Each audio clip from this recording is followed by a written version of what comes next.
CBSE class 10th physics question number 35. So இப்போ இதில் வந்துட்டு பார்த்தீங்கன்னா ஃபர்ஸ்ட் கொஸ்டின் வந்துட்டு total resistance of the circuit.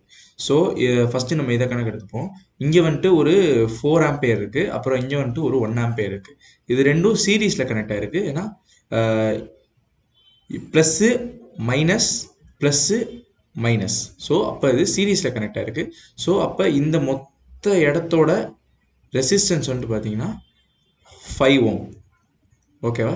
இப்போ இந்த 5 ஓமும் இந்த 5 ஓமும் பேரலில் கனெக்ட் ஆகிருக்கு. ஓகேவா?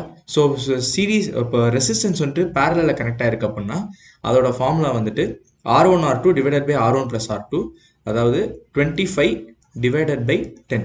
So which is equal to 2.5. So அப்போ இந்த மொத்த இடத்தோட ரெசிஸ்டன்ஸ் வேல்யூ வந்துட்டு 2.5. ஓகேவா? இப்போ இந்த ரெசிஸ்டன்ஸ்க்கு வருவோம். இந்த ரெசிஸ்டன்ஸ் வருவோம் 3 + 2, அதுவும் 5 தான். அப்போ அது கனெக்டாக பேரலில் கனெக்டாக இருக்கிற ரெசிஸ்டன்ஸும் 5 தான். அப்போ இதோட மொத்த வேல்யூவும் 2.5 ஓம் தான். இப்போ இந்த சிஸ்டமும் சீரீஸில் கனெக்ட் ஆகிருக்கு. அப்போ இந்த மொத்த சர்க்கியூட்டோட டோட்டல் ரெசிஸ்டன்ஸ் வந்துட்டு 5 ஓம்.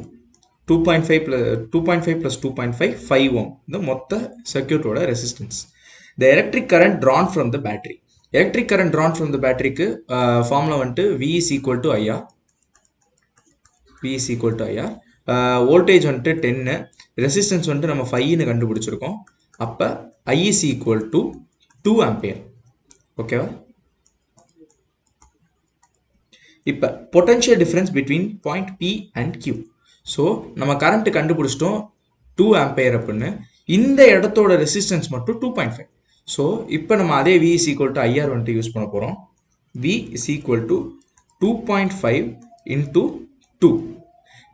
Resistance 2.5, current 2 ampere.